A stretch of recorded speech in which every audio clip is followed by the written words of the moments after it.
Today we're taking you shopping at La Bodega in Riverside, California, right here on the Tequila Hombre. Coming up next.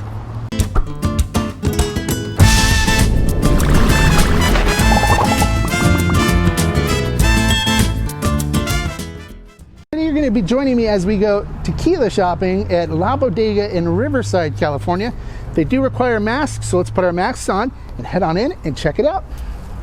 When you first walk into the store, the first thing that you're going to see is this cabinet over here where it's got some of the expensive stuff and some of the neat bottles on top. So let's take a look at this first. So starting with the first shelf, on the top here we have all the pretty bottles that they have a collection of here, where if you want pretty bottles for your collection to make your collection look nice on the shelves, this is the place to start looking. You have this little guy here. There's a bigger version of this as well. Now with these pretty bottles, you got to be careful because most of the time the tequila inside of them is not very good. Like if you look at the Casino Azules here, they have some really pretty bottles with you have the soccer ball, you have a horse in this one. This one's, you can see it's very pretty. It's got a glass rose inside. Very pretty bottles, but the tequila inside is not very good. Here's a bigger version of this little guy here, which you can see. Now this Mucha Liga tequila, if you can find these, sometimes it's good to grab them because right now they're in a battle with Crystal Head vodka over the shape of the bottle. And they may not be able to make this anymore if Crystal Head wins, which Crystal Head's been beaten up on the other, like Cott and other tequila manufacturers that use a skull-shaped bottle. So this may not be made anymore if they win. I don't know how they can since this has the mask, but this is supposed to be a pretty decent tequila. So if you want a neat bottle for yourself with a decent tequila inside, this is one to look at. Some other pretty bottles are the ladies up here. The tequila inside isn't very good, but the bottles are pretty cool for your collection, as well as this one here is pretty cool too. If you're into wrestling, Mexican wrestling, it's a pretty neat bottle. The tequila inside is on the sweet side. Okay, same with Dos Artes. These are golf clubs. It's a pretty nice one, but Dos Artes also is on the sweet side. It's got additives in it, so it wouldn't be one that you'd buy for the flavor, but to have a neat golf club tequila bottle is pretty cool. All right, so let's take a look at some of the expensive stuff inside next. All right, looking inside the case, this is where a lot of the premium expensive tequilas are, like the Dos Armadillos Extra Añejo in the back there. That's on the expensive side. And then you have bottles in here like the Gran Patron Piedra right here, $379 for that bottle. And then as you move down, you can see the regular Gran Patron is down here. And then the 10-year aged Extra Añejo Patron. I'm not a big Patron fan, so I don't want to spend the money on these. Then you have the Siete Leguas Extra Añejo, the Diantano, which is a really good. It's $289 here. It's a little on the expensive side, but being a local family-owned place, sometimes it's good to pay the money to help support local-owned liquor stores. So I don't mind spending a little more money here. And then we have the Extra Añejo from Tequila Chamucos. Very good. If you can find that in places, that's a good bottle to pick up. So that one's really good. That's and $179.99. It's not a bad price for that. The Lienda de Mexico, that's garbage. We don't even want to talk about that one. Looking down here, we have Gran Patron Platinum. $100 for a Blanco is kind of hard for me to want to spend money on, so I wouldn't buy that personally. But then you have the Reserva de Familia, $129.99. It's typical price for that. That's a decent tequila. There's a lot of Reserva de Familia drinkers out there. And then we look at the Don Julio Real, very popular Extra Añejo tequila. And in the back, the Imperial de Don, which is a 10-year aged Extra Añejo. And then next to it we have the Centinela, which is a fairly good brand. And then the Selección Suprema from Herradura. And then next to that we go into the bigger Patron.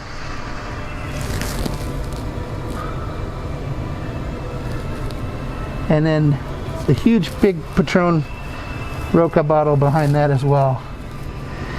And then down here you have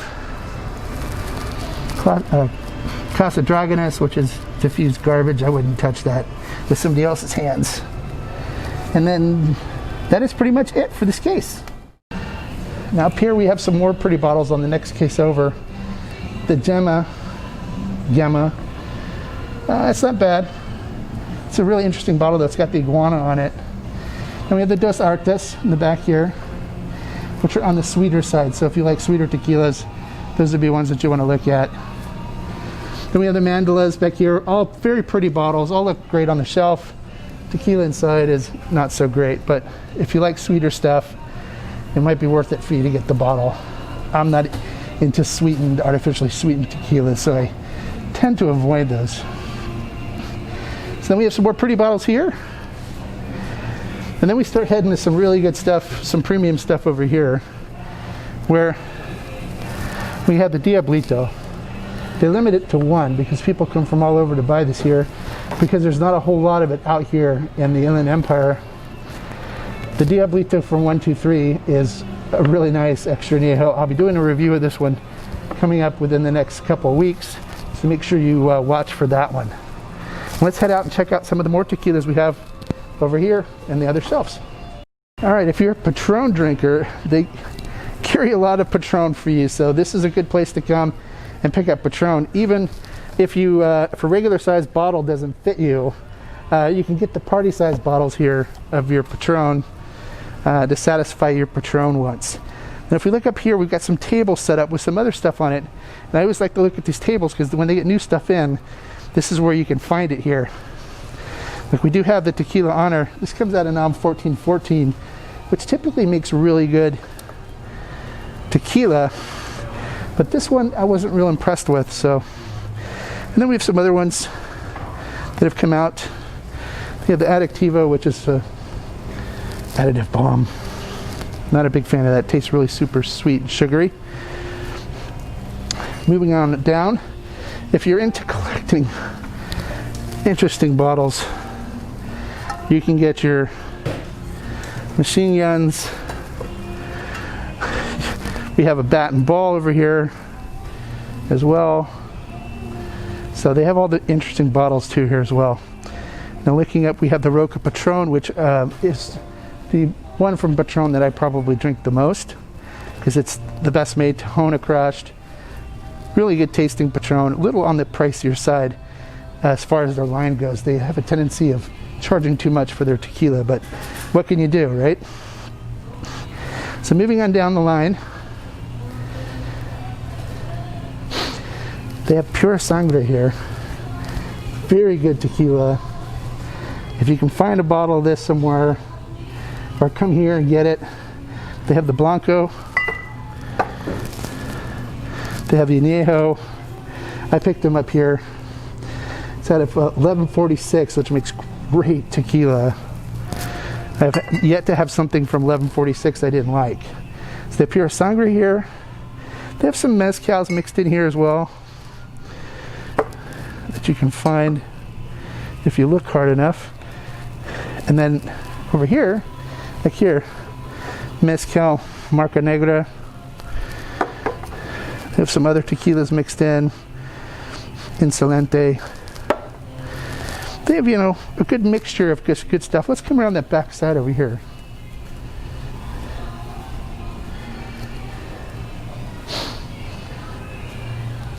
Oh, here we go, Nuda. It's a fairly new tequila. I have the Extra Añejo. I'll be doing a review of that one. This is the Blanco.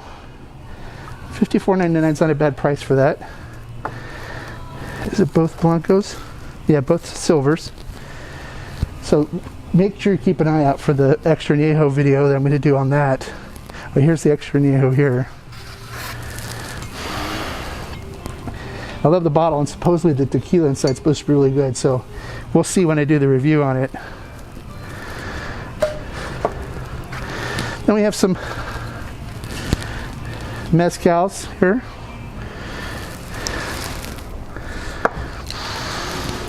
And of course they have the lower end tequilas here as well. I mean, because people buy it. So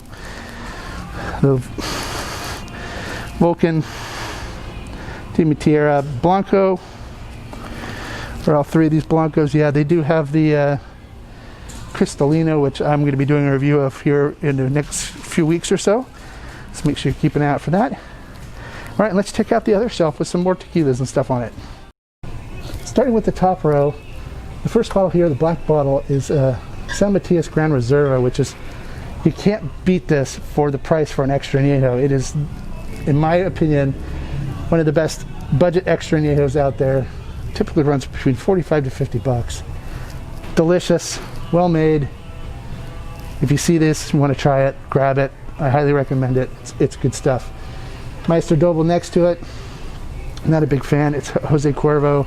The quality of this is not good. The Diamante is a Cristalino, which means they filter out all the color out of an añejo, which ends up filtering out flavor, and then they have to put additives in to make it taste good. And talking about additives, we have our king of additives here with Clase Azul. Pretty bottles though, make great lamps. So if you want to get them for the lamps, great. I don't recommend them for the flavor because it doesn't taste like what real tequila tastes like. Next we have Código. Código some people like, some people don't like it. I'm not a big fan. I find it to be kind of harsh when you drink it. But they have a good selection of Códigos, including the new Honky Tonk Time Machine Encore Edition. And next to that we have Don Ramon, all diffused. So this is not good quality tequila here. And then Corraleo is, it's gone downhill. It used to be really good, and now it's not so good anymore. But it's, you know, if you like it, you like it. They have it here, so if you want it, you can come get it here in Riverside. Zucaro, I just did a review of the 102 proof silver. I wasn't impressed, didn't like it at all.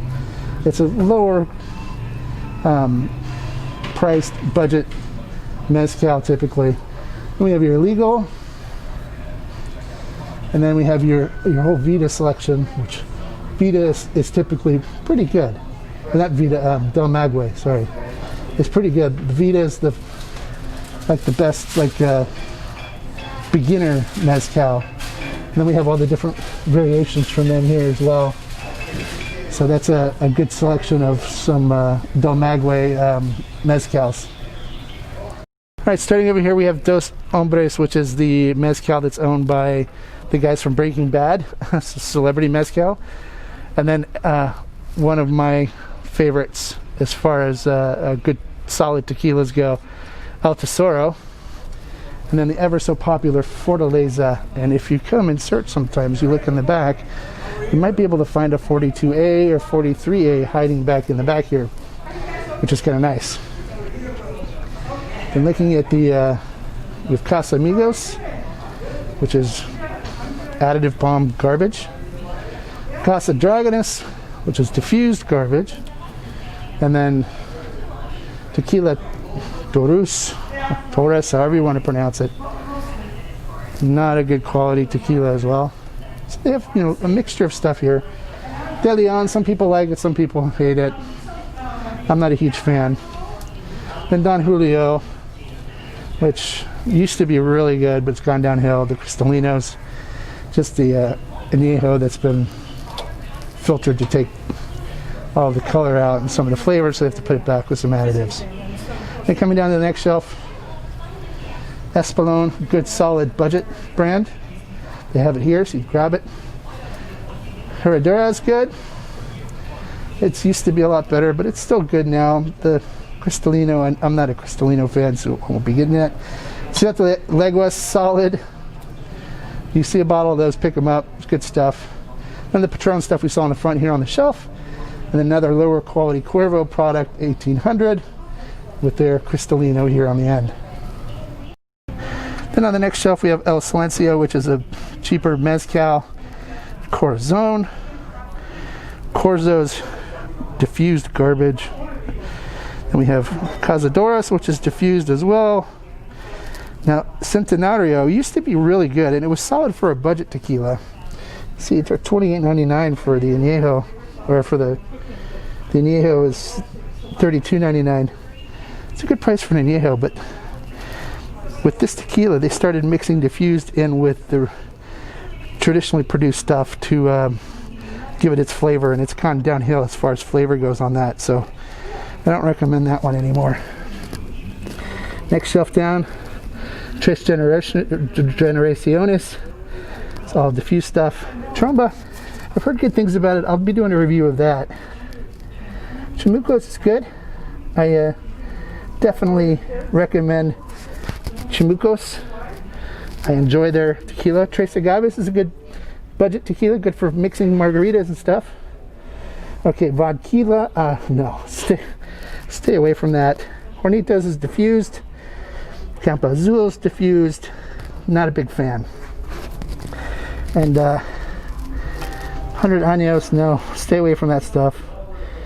We have some other Sombra, some people like it. And then Monte Alban, which is garbage mezcal. Altos, good budget brand right there. And then we got Yaya, which is the owner is Haha. I don't even want to touch that stuff. You scroll down. Okay, we'll keep moving. We got Salsa. We got Milagro. Milagro's decent. Salsa's diffused. I'd stay away from that. And then, of course, your Cuervo diffused stuff, so I'd stay away from that as well. So they do have some diffused stuff here. If you like that, you can get it. They have some good stuff here. And then when you turn around and look behind you, they have your Roca Patron, and they have a couple of mezcals up here. Although I think these are 40. Yeah, I like the higher proof ones when I look at mezcals. All right, so let's look at some of the other stuff they have. All right, now they have this case on the wall here back up by the register where they have some really interesting tequilas. They have the Stallion, which is decent. It's not bad. But if you want to move over to the good stuff here, you have Tears of Llorona. Then you have Don Julio 1942, which I'm not a big fan of. It's an additive bomb. Same with Avion. And of course you have your Cincoro, so if you're a Cincoro fan, you can get that here as well. And then El Tesoro Extra Añejo, love the stuff. Solid tequila. And then of course behind it, El Tesoro Paradiso, which is good stuff too. So you can get some premium bottles here. Some pretty decent prices, so that's why I like to come down here. It's my neighborhood liquor store. It's La Bodega here in Riverside. And if you're a cigar smoker, by the way, they have a nice selection of cigars, so you can pick out a nice cigar to take home with you and enjoy with your tequila as well. And the nice thing here is the owner, Mike, super nice guy, and if there's something you want, something that you haven't tried, you can ask him and he'll order it for you. He's not like some of those other liquor stores where it's like, I can't get it or whatever. He'll take your name, your number, and he'll try to find it for you and order it, so you can get some tequilas here that you can't find anyplace else if you just simply ask them to order it for you. And also, if you want to try something and don't want to buy a bigger bottle, they have a nice selection of minis here. You can see them here. You can pick them up and try some tequila if you just want a small taste. And then if you look behind the register here as well, you can see some of the smaller bottles back here as well. You can pick some stuff up and try it and see if you like it first. Alright, so there you go, a very successful shopping trip at La Bodega. That's why I love coming to this place to buy my tequila. I just picked up the Chamucos Extra Añejo. I'm going to do a review of that for you guys. And well, if you get a chance to come by Riverside, make sure you check out La Bodega. It's on Central in Riverside. And until next time, like I always say, life is too short to drink bad tequila. Salud.